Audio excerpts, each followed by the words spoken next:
Hey guys, it's Andy here. So when it comes to summiting a 6,000 meter peak like Island Peak or Mera Peak, which one would you do first? It's a question we get asked, quite common actually, question. Yeah, and with Island Peak, Mera Peak now, these lie in Nepal. They're both classed as what we call trekking peaks, which means that essentially you don't need any technical skills to climb them. Most of it is done with fixed ropes, so you're actually tethered through a rope and a clip to another person, and obviously with your guide, just for safety, you know, because on Island Peak and Mera Peak you are going over some ice and glaciers, which means that crevasses can open up. It's all part of obviously the adventure out there, but it's just something to think about.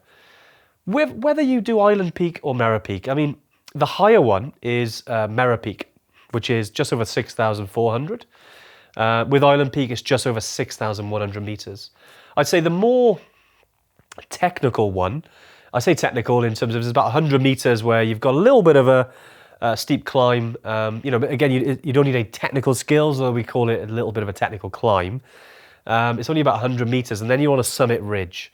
Where Mera Peak, you're pretty much hiking all the way up until you get to the summit, essentially. So there's no ridge as such, and if heights is a thing, maybe Mera Peak's better for you.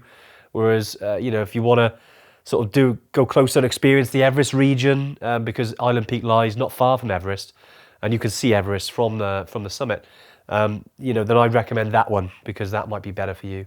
Both are fantastic. We're potentially looking at an itinerary that can do both. It's quite a long itinerary, 26, 27 days, but it's certainly one we're maybe looking at doing. But if you're thinking of choosing whether to do Island Peak or Mera Peak, both are fantastic trips in their own right. And it comes down to personal preference, really, not whether one's harder than each other or more technical than the other. They're very, very similar. You'd be, there's very small differences, if you like. Both, you fly into Lukla with both. So when we go to the Everest region or Mera Peak, we fly into Lukla. We're going sort of opposite ends to the valley, if you like, but essentially that's where that trip starts. But yeah, when it comes to Island Peak, Mera Peak, drop us an email, info@evertrek.co.uk. You need any guidance on which one to go for? Or if you want to mix it in with some trekking as well, maybe Island Peak's better because we do have a route that incorporates Everest Base Camp and Island Peak, which is our ultimate Island Peak expedition.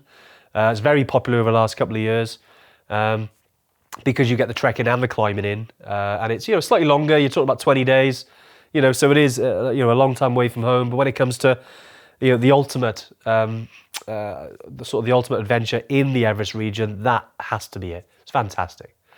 So I hope that answers your question in terms of whether Island Peak or Mera Peak.